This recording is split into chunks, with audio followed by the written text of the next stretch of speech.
Boisflé pour commencer et Bonon pour terminer. Dans ce département de la région de la Maraoué, les composantes du corps social ont montré leur attachement à la paix, à la cohésion sociale et au vivre ensemble. Une note positive pour la délégation de la Chambre nationale des rois et chefs traditionnels de Côte d'Ivoire à ces deux étapes de la tournée de cette institution dans la Maraoué.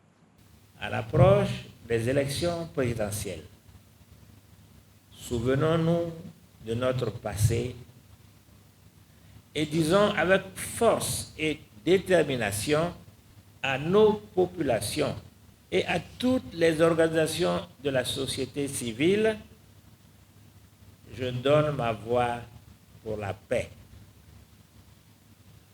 Œuvrons ensemble, et ce, à tous les niveaux, pour sortir définitivement du cycle des violences électorales. Nous avons été instruits et nous avons été contents de tout ce que le président vient de dire. Et c'est notre rôle même à nous, les chefs, c'est notre rôle. Et il vient encore renforcer ce rôle-là.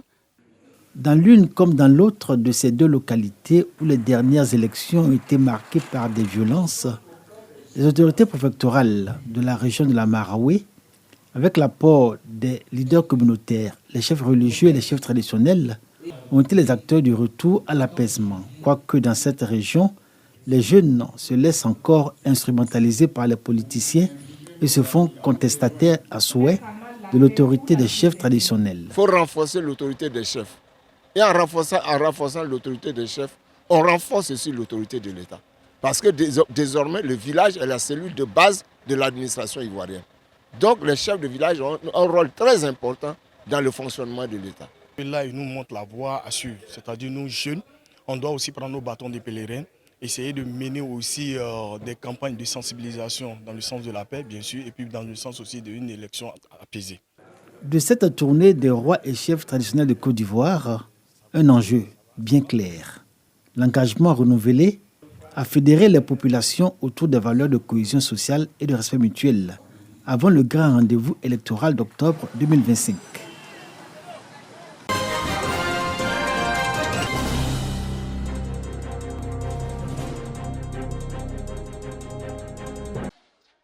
Opération spéciale d'enrôlement et de distribution des cartes nationales d'identité à Fumbolo dans la région du Hambol.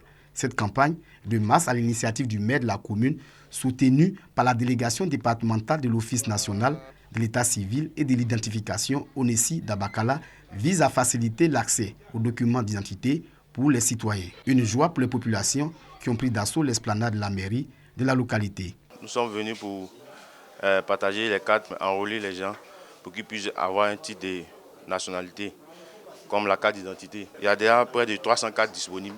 Le maire de Fumbolo et les responsables locaux de l'ONESI entendent pérenniser cette initiative afin que toutes les populations de la commune puissent obtenir les pièces administratives.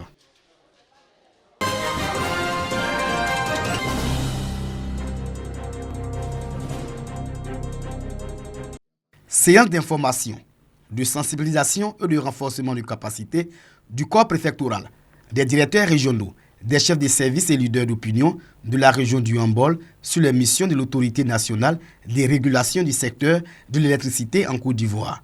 Anaressi. Cette séance s'inscrit dans un vaste programme de rencontres que nous faisons pour nous rapprocher des populations. L'Anaressi est une voie de recours pour le consommateur d'électricité pour un bon fonctionnement du service public. Les participants ont été instruits sur les voies de recours dont disposent les consommateurs en cas de différend avec la compagnie ivoirienne d'électricité CIE.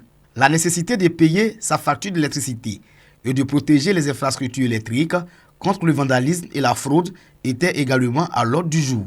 Nous leur avons présenté le 1393 qui est le numéro vert de l'Anaressi, qui est gratuit à partir de n'importe quel opérateur mobile et qui est disponible tous les jours ouvrables. Nous leur avons présenté également le recours en ligne. Avec toutes les informations que nous avons eues, je suis très satisfaite. C'est le lieu de saluer chaleureusement cette initiative de proximité, tant bénéfique aux autorités administratives qu'à nos populations, pour les informer des efforts consentis par l'État pour leur bien-être. Cette campagne de sensibilisation et d'information des consommateurs d'électricité, l'Anaressi, compte l'étendre à toutes les régions du pays.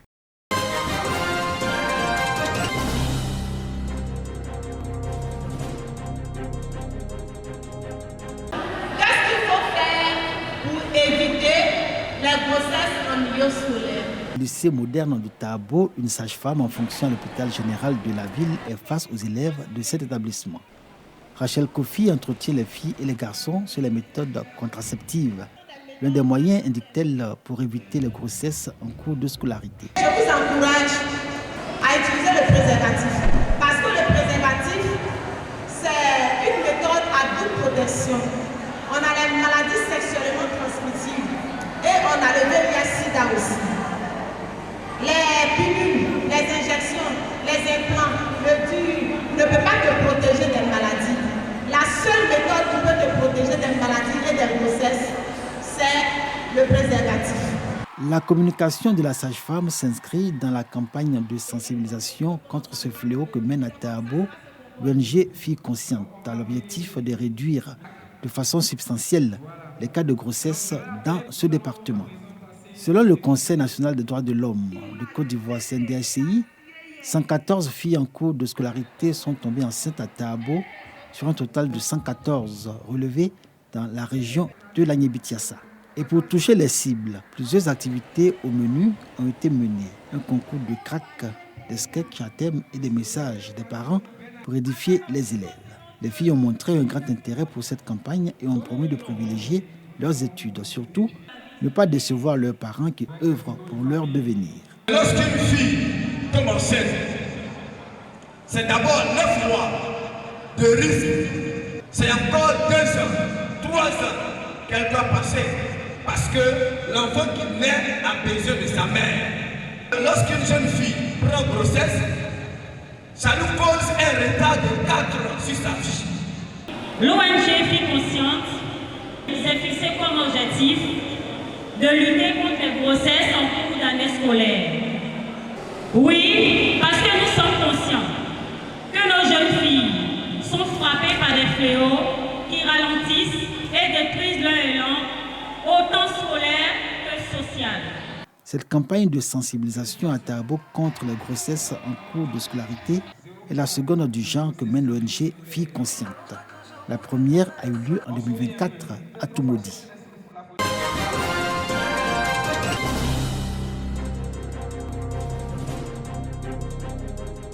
Le paludisme est une maladie causée par le plasmodium. Il se transmet par les piqûres de l'anophèle femelle. Selon l'Organisation mondiale de la santé, le paludisme cause près de 608 000 décès dans le monde par an. Pour lutter contre le paludisme en Côte d'Ivoire, précisément dans la zone des Ouniens, région du Tonkpi, 4 500 moustiquaires imprégnés sont distribués aux populations locales et 4 000 tests rapides effectués. C'était à l'occasion de la journée dédiée à la lutte contre le paludisme dans la région. Geste d'une entreprise minière britannique en collaboration avec celle d'Haïti. Objectif, améliorer les conditions de vie des populations et aussi faire reculer la maladie dans l'environnement minier. Nous avons procédé d'abord par la sensibilisation de la population, le nettoyage au niveau de l'environnement où nous vivons. Donc ils ont bien compris, on a dépassé cette étape. Maintenant nous sommes dans le volet PID, pulvérisation intradomiciliaire.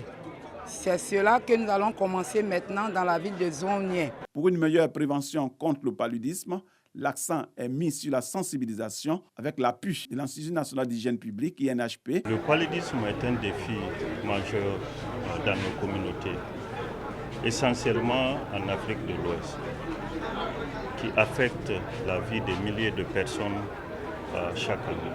C'est pour cela que Endeavour Mining s'est engagé à lutter contre ce fléau qui est le paludisme. Le programme de 2025 est basé sur la pulvérisation intradomiciliaire, qui sera le programme phare de cette année. L'entreprise minière britannique entend renforcer sa collaboration avec les acteurs locaux des Zouaniens afin de relever le défi des europaludistes dans cette localité de la région du Tonkpi.